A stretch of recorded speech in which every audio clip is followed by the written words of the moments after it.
Hi, everyone. Welcome back to the Coaching Union Podcast. In this episode, I sit down with Craig Buhler, a sports psychology consultant and coach whose work helps athletes strengthen the mental space between performance and recovery. In this conversation, Craig unpacks what happens when sports slows down, whether it's through injury, setback, or transition, and how athletes can use that time to redefine their identity, purpose, and values. We explore goal setting, resilience, and confidence, and how psychological flexibility can turn tough moments into growth opportunities. If you've ever coached, played, or recovered from something that tested who you are, this one will hit home. So let's dive into episode 22 with Craig Buhler.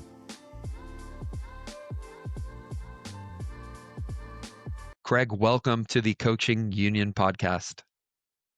Thanks for having me, Jonathan.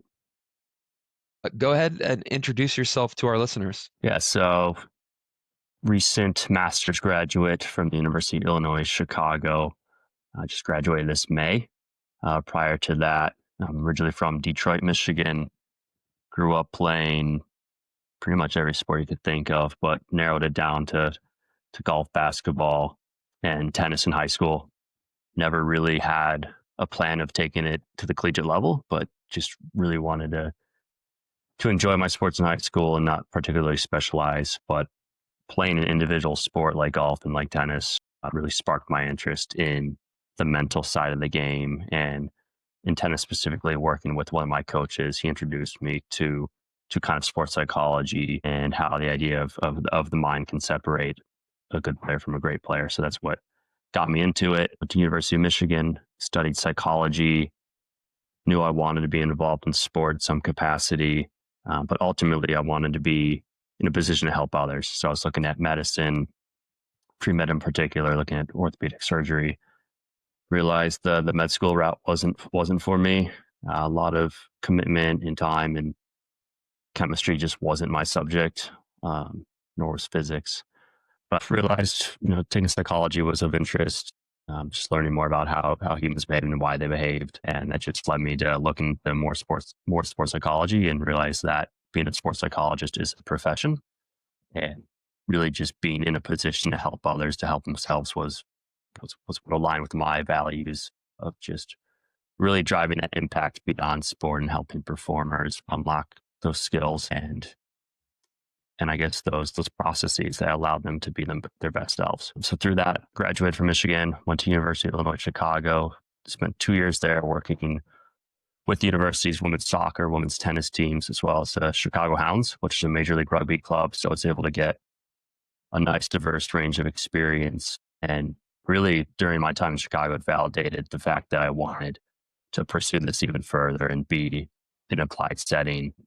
Still kind of had further education in the back of my head, but at the moment in time, graduated in May, realized that I wanted to get out to the field and get some applied experience. So really the interest in rugby sparked my exploration, looking to the United Kingdom, wanted to get involved over here in football and rugby, whether that be in coaching, mental performance, or just academy player care. So looked into it, realized I needed to get a visa. That's a huge hurdle for me.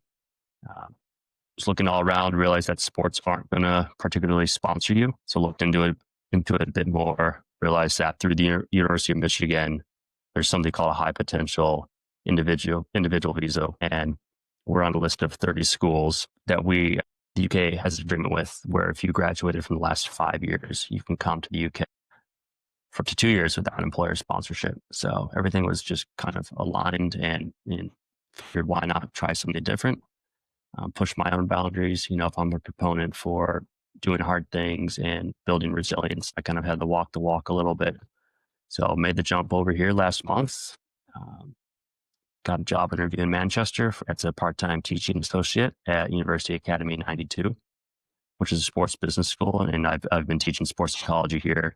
And I'm trying to complement that experience with working in a club at the academy level. I'm hoping to do some more applied work with youth athletes, coaching and sports psychology. So it's been good so far, and really trying to just collect different experiences, meet different people, and gather different ideas, hoping to have my own consulting business one day, working with high level performers, but also youth athletes on building the skills that help them thrive both in and out of sport. Nice, Craig. That's such important work, and there's a huge demand for it. There's a lot of space to infuse it into performance. I want to go back though to your experience you mentioned in high school playing individual sports. You got the idea that the mental side is the separator. Was there a specific time or experience that you had that you realized how important the mental side was? Question. I think in tennis, being either playing singles or playing doubles, you're pretty much by yourself.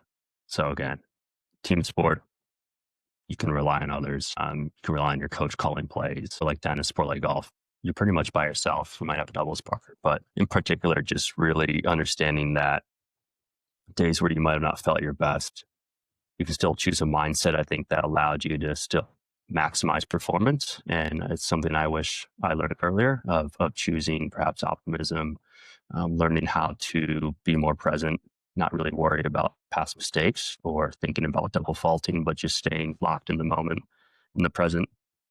And just in particular for me, I was able to play in a couple state finals actually in Michigan, and just in particular my senior year, my partner and I were in the finals, and we beat this team 2 times already in the season and lost in the state finals. And there's no question that we were better physically, technically, tactically. For me, it was my mindset that probably let me down the most, of much spiraling into thinking about past mistakes during the set and what could go wrong, catastrophizing. And if I knew what I know now, I think that would have been the difference between winning the state finals my senior year. But nonetheless, it's just fascinating sport. Tennis just being kind of more mental, and it just really taught me that can separate, honestly, winning and losing. Yeah, but tennis, there might not be a more mentally and physically exhausting sport. I can't think of one off the top of my head, that's for sure.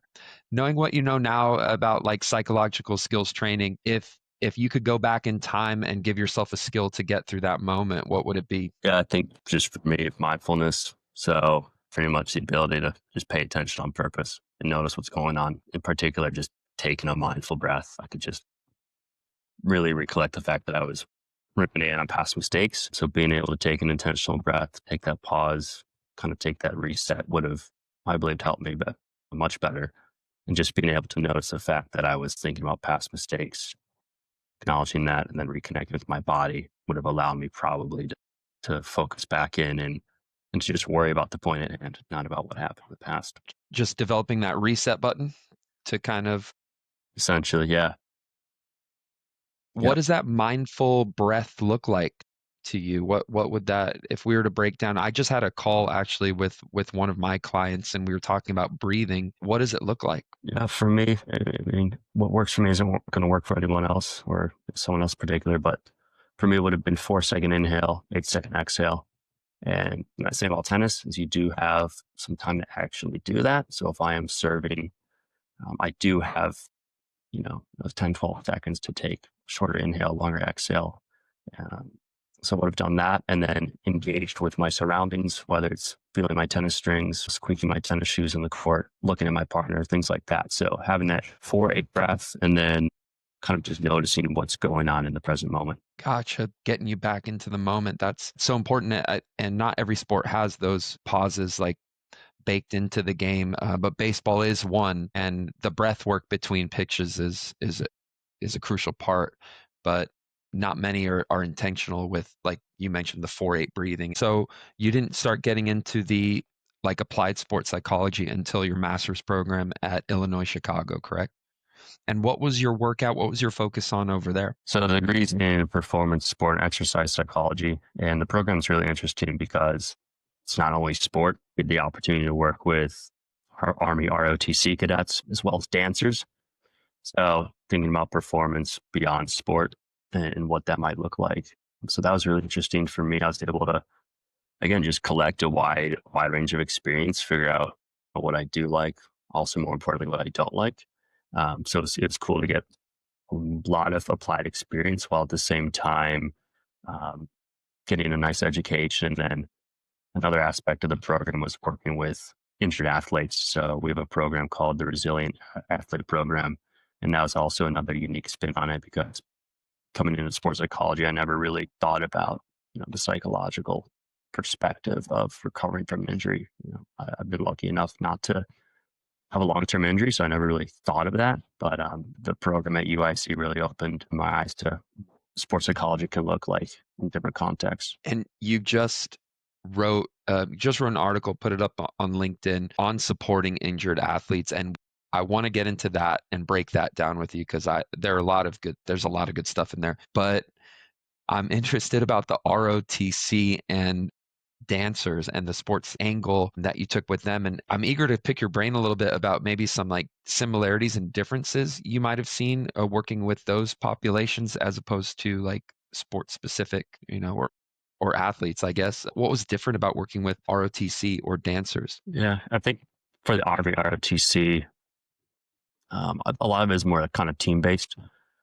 So I feel like in sports, a lot of at least my experience, is more individual. So I was able to look at the whole squad and battalion of Army ROTC and help them develop not only, you know, psychological skills for their performance in the military, but also looking holistically at their role as students and as leaders. So we're able to do a lot of leadership development and just kind of holistic development, whether that be just learning how to manage stress, learning how to manage multiple roles, learning how to be leaders, what that looks like as communicators, as developing emotional intelligence.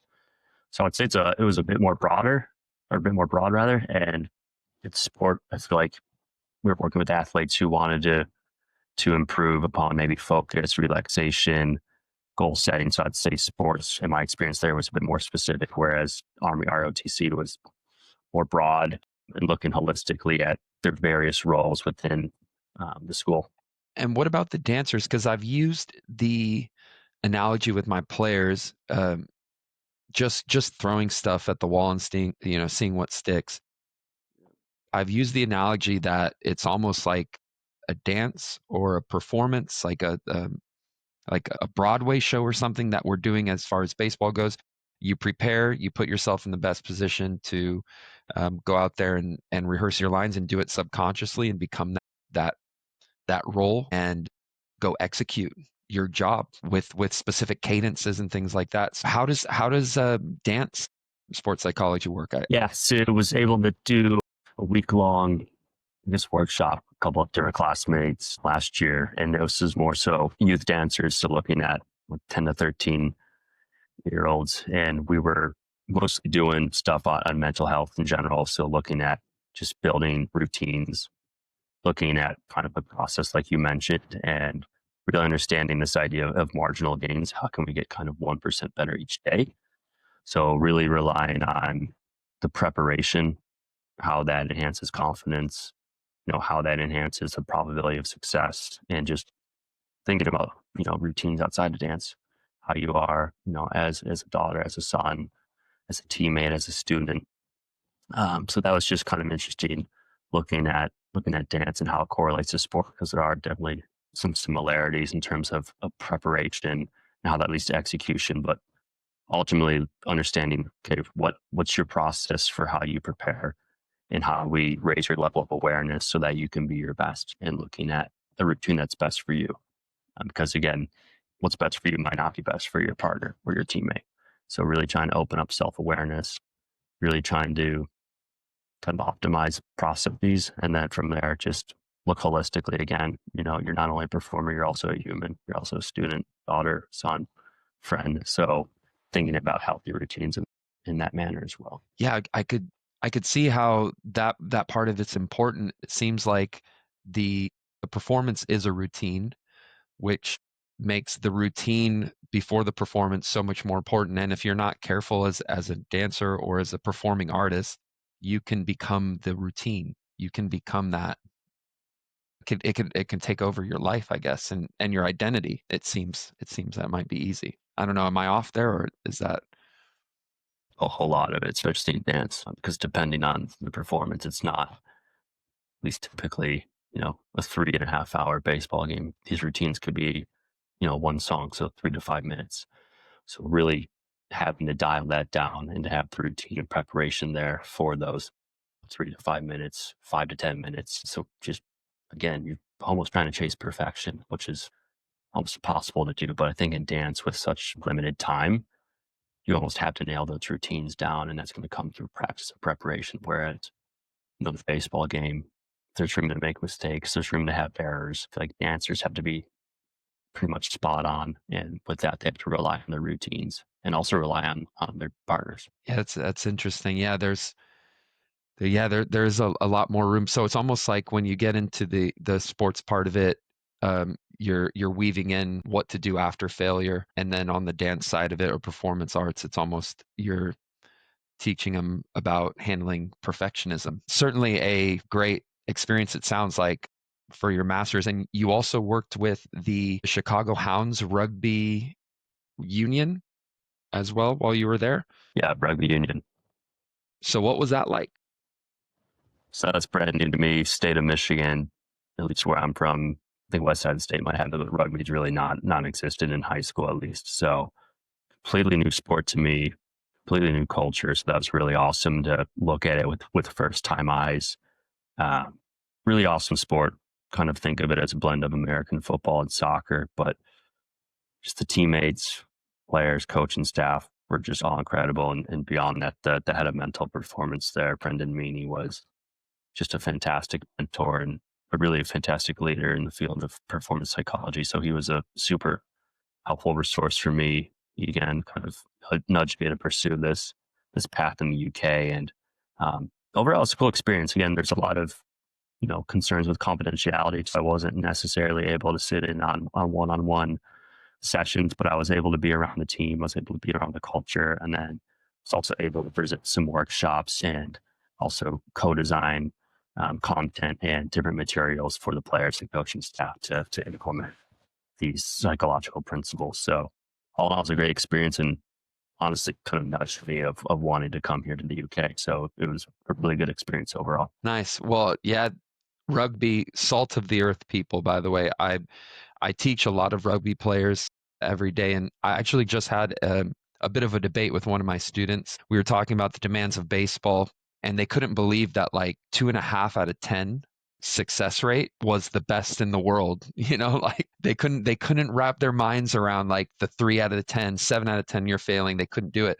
But they were arguing that in rugby, the rugby is the most mentally, you have to be the most mentally tough in rugby than any sport. The mental toughness is through the roof. I've spoken to a few rugby players and they always bring up mental toughness, mental toughness. Is that something that you saw during your time over there? Yeah, a lot of mental toughness. So again, confidence, being able to set goals, being able to commit to challenge, being able to commit to responding effectively from setback. How you handle your level of arousal and how you figure out what's going to allow you to perform your best in terms of where you need to be. Do you need to be more relaxed? Do you need to be more, aggressive, awake? So figuring out what works best for you again, and really, how are you going to respond to setbacks? Because rugby, there's going to be so much thrown at you. There's so much variance in those 80 minutes. How are you going to respond, and how are you going to communicate with your teammates so that you guys work as a unit and that you really just are prepared to really bring your best and to be there for each other and to accept what happens in the game and to still choose to move forward, adapt if needed, and really just commit to doing your best. So think about rugby is it's just so much can happen. And again, like you said, it's that mental toughness, the ability to regulate your emotions and ability to pivot because there's so many different plays, action steps that build and lead to critical moments. So is that how you would define mental toughness? You mentioned your ability to handle to be able to regulate your arousal, your ability to handle setbacks, your ability to commit. Especially, I would imagine, like if you're down, like I don't know, 30-0 or whatever in rugby, like getting blown out, and you got to hit that guy. You got to stand up to that guy. I'm sure there is a level of commitment that you have to be mentally tough to do. Is that how you define it? Because in my mind, and probably in a lot of minds of the listeners, it's just mental toughness is just that run through a wall. How do you see it? Yeah, so you can look at it from the research of the 4 C's: control, commitment, challenge, confidence. I like to kind of stick to psychological flexibility, so more of a acceptance and commitment approach of being open to what shows up, both internally, externally, being present, being able to contact the present moment, and then choosing to move towards what matters, aligned with your values and team values. So mental toughness for me is being able to show up even when you might not feel your best and commit to meaningful action. The core, yeah, but it's a lot rooted in psychological flexibility. Nice. Psychological flexibility. That's great. So, um, yeah, you have it's such a diverse experience so far with what you've been doing with all these different sports, all these different types of people, and you found your way over to the UK now, lecturing at UA 92. Um, I want to break down the article that you wrote, and that you posted on LinkedIn, Yeah, supporting injured athletes. Yeah, some really good stuff in there. As far you make some great points, but can you kind of give a broad overview for our listeners of what was in that? sure. So again, looking as to what I hope to do in the future is to have my own practice working with high performers, and I think part of that is this holistic approach with injured athletes and athletes who might have career-ending injuries. So really trying to help them develop mental skills that extend beyond sport, that extend beyond performance, and giving them the tools that help them lead a meaningful life. So looking at injury, particularly Tommy John surgery in baseball, it's just been so prevalent, and now with high schoolers, college players, just year-round baseball, playing one sport, it's really, I think, raised the level of Tommy John surgeries to the point where I think now it's like 35% of MLB pitchers have already undergone it. So with this high rate, I feel like there's a need for more research in the psychological recovery of this surgery, because again, it takes about 12 months to recover from. You're not throwing a baseball for at least 4 months. And, with that, there's a lot of isolation. You're away from the team. You might be at a spring training site. You might be away from family, friends. So with that, there's a lot of anxiety, fear of re-injury, uncertainty. Again, I'm not playing baseball, loss of identity. So these factors that I would argue are pretty underrated. And I think there's a space for psychological support. So I wanted to just bring awareness to this idea and recognize that I think there's a space for athletes to work with a mental performance coach or a sports psychologist on the mental side of this recovery, because it's definitely not easy. It's a long road. There's a lot of change, transition, and I think with the setback, it brings about an opportunity to learn mental skills that can set them up for success with their injury and also success when they get back on the mound. So looking at how do you set proper goals? How do you build mental resilience and psychological flexibility we talked about? How do you understand confidence, understand your identity, what matters to you, develop a sense of purpose, values, just really all these things that I think holistically can impact their performance positively, but also their development as humans and what they're going to grow towards once they're eventually out of the game of baseball. So just looking bigger picture, how can we use this time in Tommy John surgery to use it to their advantage to build skills that, positively impact baseball and life beyond baseball. So I feel like there's a space for this, and just really wanted to make it approachable for readers, and hopefully leads to some more conversation. But that's the main gist of it. Yeah, there's plenty of conversation to be had, Craig.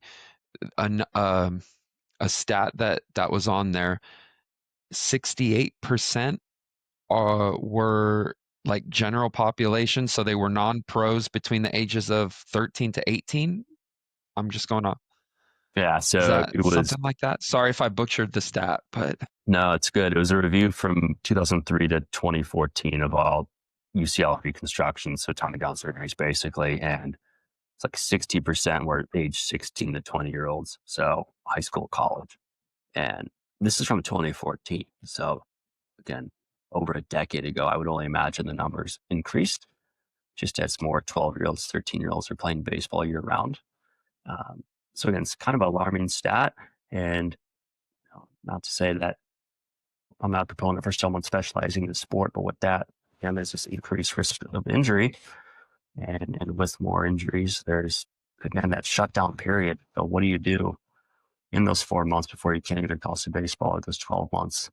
How do we maximize that time to build these mental skills so that you come back ready to go, and not only return to the previous level of play, but you return to a stronger level of play? And so really trying to envision how we make the most out of this experience, noting how prevalent it is, and probably continuing to increase in prevalence. Yeah, 100%. I think the way the game has shifted, the way the surgery has evolved, re, the positive is that the surgery isn't like a career ender anymore like it used to be. It used to be seen as a really Right. bad thing, Yeah. and coming back from it was crazy. Now it's almost like a rite of passage, Yep. which is Yep. it's like, all right, 90% return to play. Yeah, 90. So it's like it's like you have these younger players throwing so much harder.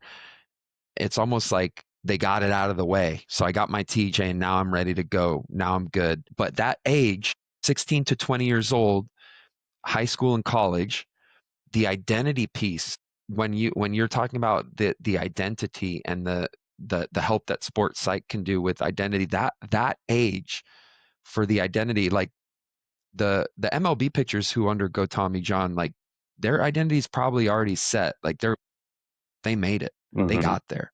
Any pro player got there.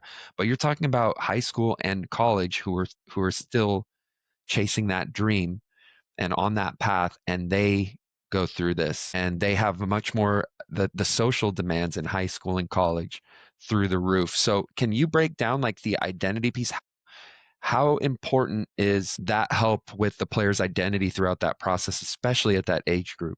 I think the high school college aspect's really interesting because, again, you're not in the pros. You don't have, I guess, a more concrete sense of identity. Again, pros have world-class facilities to recover, world-class medical staff, physical therapists, guaranteed money in their contract, perhaps. A lot of the times, maybe on a contract year, but most of the time, you do have a bit more certainty. High school, college, you really don't know what you're going to do. If you're a senior in high school and you committed to play somewhere, all of a sudden you're out for a year. Now you got to worry about a roster spot. You might worry about NIL. You might lose an interest in your sport. So who knows? Who knows if you don't play baseball ever again? Maybe that's okay. Maybe that's what you want to do. So a lot of it's fear of re-injury. Again, you lose this passion for baseball. Just being 18, 19, social media, so comparison, you're seeing all your buddies, all these other kids commit, start to play, start to train while you're just kind of at home watching it on your phone. So there's, again, some social media concerns. It sucks. And I think that's where talking to a sports psychologist or a mental performance coach can be a huge, huge resource of support and regaining that sense of identity, purpose, of just committing to goals. Because, again, it could just be those small wins that build momentum, that build a bit of motivation. And I think you could do a lot of really solid self-discovery and build a lot of self-awareness through working with the mental performance specialist throughout this process. So, yeah, it's important to recognize that there's a lot more uncertainty, a lot more instability. But with that, there's opportunities to learn more about yourself and to grow. And so for a coach who might not have a sports psych background, what are some things they can do to integrate this into their everyday? Just maybe a high school baseball coach or uh, a college baseball coach or an international baseball coach whose players might be going through this. Yeah, I think that one of the bigger things is a sense of support and also that sense of purpose. So even though you're not playing, how do you make them part of the team still? How do you make them feel like they're still welcome, that they belong? So I think it comes with that social support, getting them involved in some capacity. Maybe they learned that they really like to manage baseball. Who knows? So I would start there at the social support, constant check-ins, constant feedback, checking in on goals. I think any coach is capable of helping them set short-term goals, and then just being a strong communicator, working effectively with parents, their physical therapist or doctor just being in the know as to what's going on, where they are in the process. But all in all, I think just being there for support and finding roles for them within the team to kind of keep them busy and to keep them involved. Yeah, especially for the identity. I feel like that it wouldn't feel like something's lost necessarily. And the social aspect of sport is it's the foundation, right? Well, I'm curious. So it looks like you've built this model or you've built this idea based on a little bit of your psychology background from Michigan, and then the applied sports program, sports psych program Mm-hmm. at UIC. What would this program look like to you? Can you, holistically, Yeah. if you had the opportunity to work with an athlete, work alongside physios, work alongside S&C, and integrate sports psych into that recovery process, what exactly would it look like to you? Yeah, I think ideally, first and foremost for me is to have a bit more skills, perhaps a bit more education so that I'm my best, so I can serve my clients best. So, but right now, my background is sports psychology. I think going back to school and getting licensed as a mental health provider would be perhaps worthwhile and worth it. So, not to say that I couldn't do this with sports psychology alone, but I think having a degree in counseling or social work would be of added benefit, especially when you're talking with athletes, things more so off the field. So maybe they are perhaps generally anxious. I would be able to, ethically work with them. So taking care of that first and foremost. But my big picture is having a performance facility of, having an on-site gym, a space to do some sports psychology work, having a nutritionist on staff, maybe pair with a physical therapist.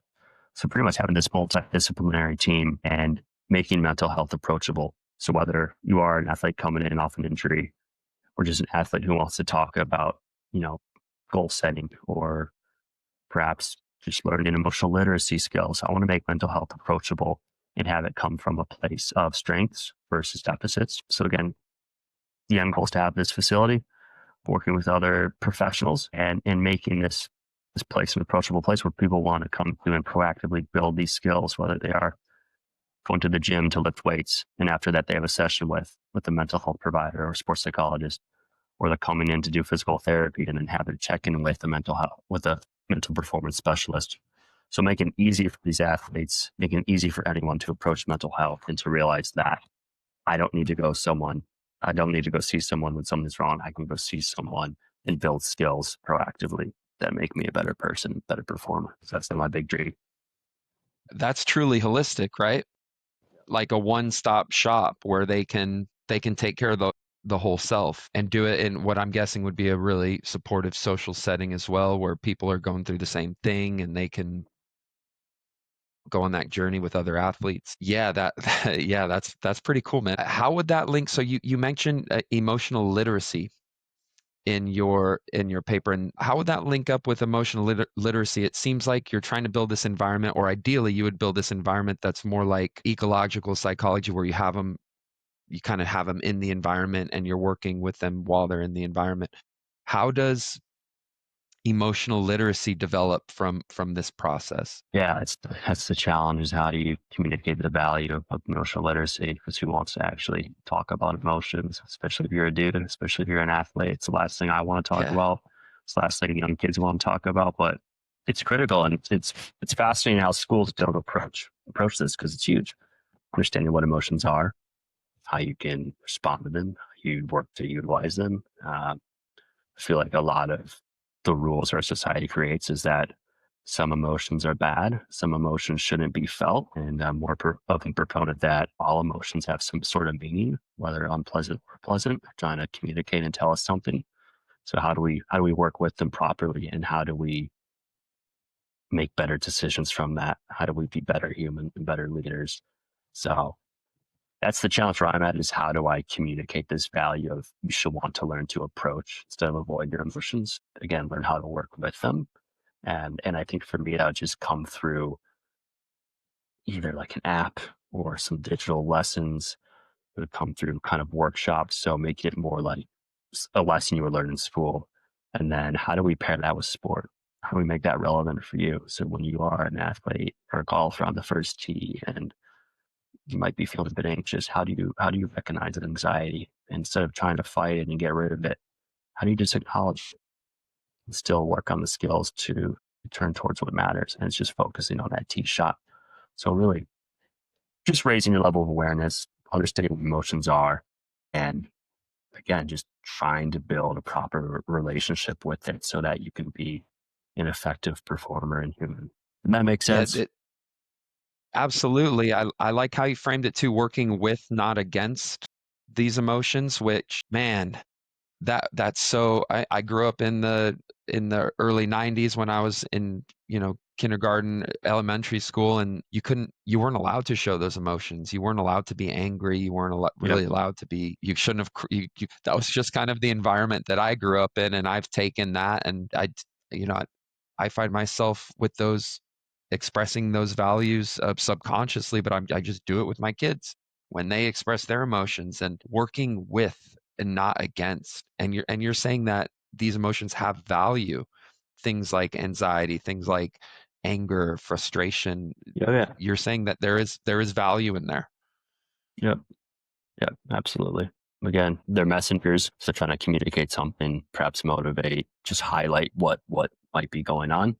And again, unpleasant or pleasant, you can still respond effectively. And again, I feel like the more you try to push these emotions out, whether good or unpleasant, I think you miss out on a lot of opportunity, which is a lot about learning about yourself and what matters to you. So what would be a technique, just putting you in like a hypothetical situation, Yeah. if I'm a baseball player and I strike out and I get angry after the at bat, what would be a technique to go through that process? I think the first thing is for that batter, maybe that anger is useful for you because you come back next at bat and you're a bit more aggressive. So again, it's understanding the awareness, like, is this anger helpful for you? Because maybe it is. So understanding what's going to work for that athlete. If you feel like that anger leads to being over aggressive, you know, a simple thing might just be to recognize, okay, literally just telling yourself, I notice I'm feeling angry. That's it. Acknowledging that and putting a label on it. So if you notice that this is like a repetitive habit, I'm getting angry after every bat. Okay, here's that process again of me getting angry. So just building different skills to start that awareness and to really understand, is this helping me or is this not helping me? I think that's kind of the bigger thing too, is understanding what's the utility of this. Because for some guys, that anger might be, I might crush a 400-foot home run. Other times, again, it might be too over aggressive. So really recognizing what's the payoff of this? How am I responding? And then how do I build better skills to acknowledge it? So a lot of it could be through your self-talk or just understanding that here's this process again. Big thing is like, oh, I notice I'm feeling angry. I think that's the first part, and putting a label on it. Putting a label on it. I love that. Yeah, that's great advice. If you were to uh, implement three things to improve the psychological side of recovery for players, three things. If you were a coach, or if you're giving advice to a coach, um, what would it be as far as improving the psychological side of recovery for those athletes? I would try to really strengthen a sense of identity. So again, mapping out that, you're someone who plays baseball, perhaps you're someone who plays a sport. You're not just a baseball player. So it's kind of trying to strengthen that. And you can do that with different identity mapping skills of thinking about your different social groups, different status, different roles. Another big thing in the psychological flexibility, how do we maybe build more focusing skills, build more attention skills? As a coach, it might be tricky. You probably got to co-collaborate with someone who might be more specialized in that, but essentially building the skills to be a bit more present, to be, again, a bit more in tune with those emotions, what's showing up and how you respond to them.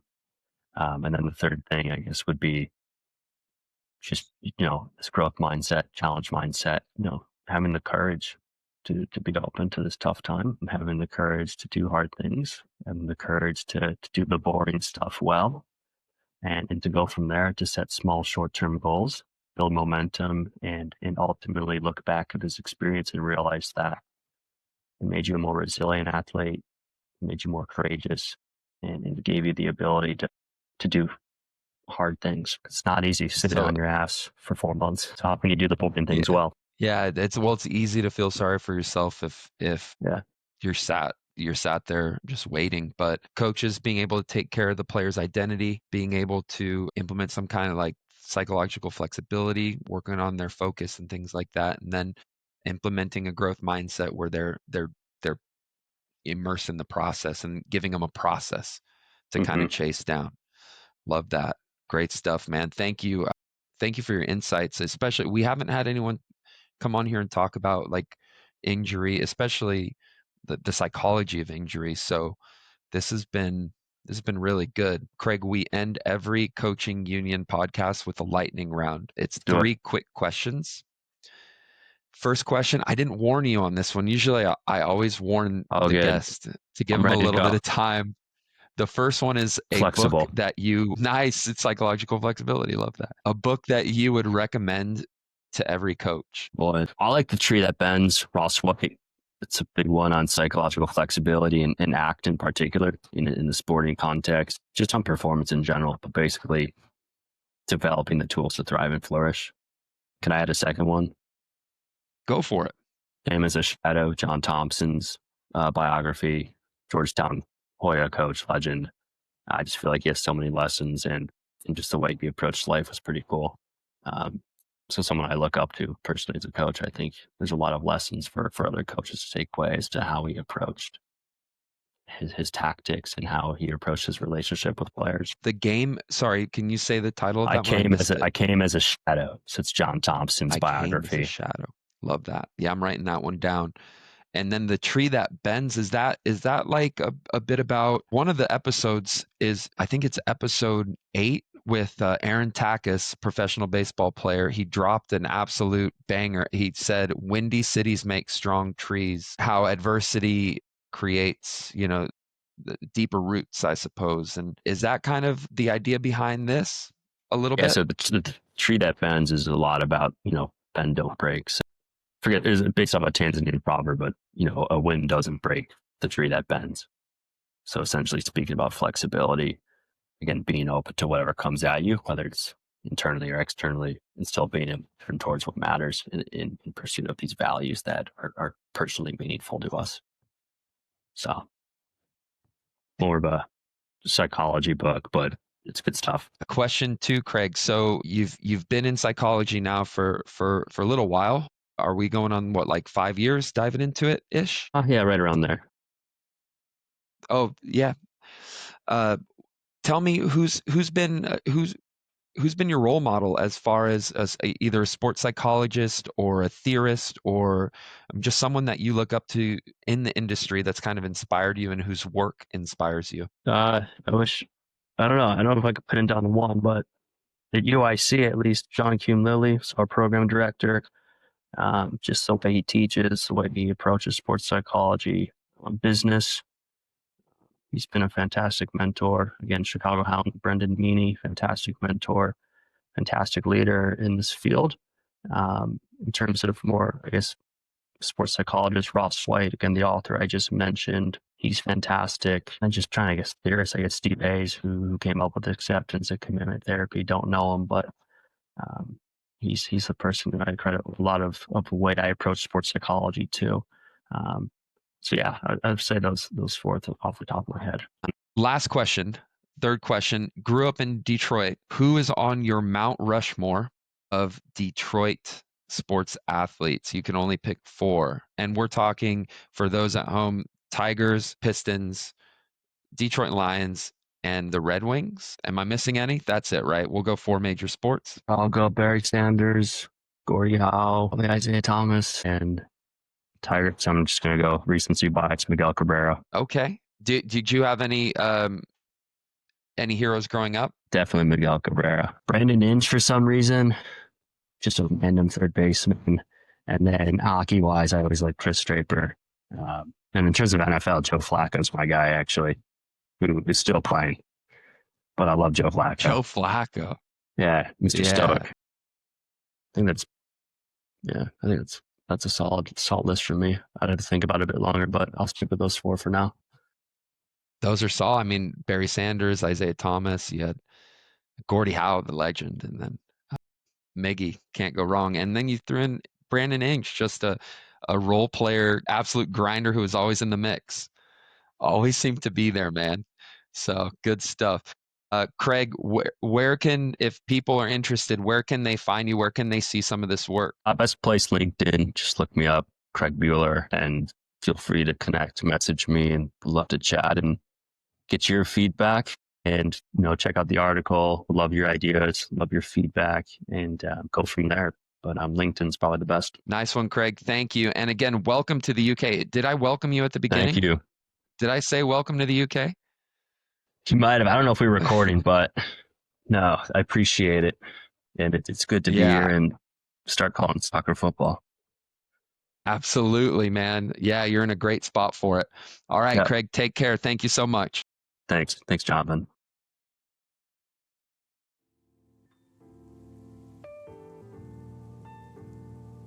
That's it for episode 22, Psychological Flexibility with Craig Buhler.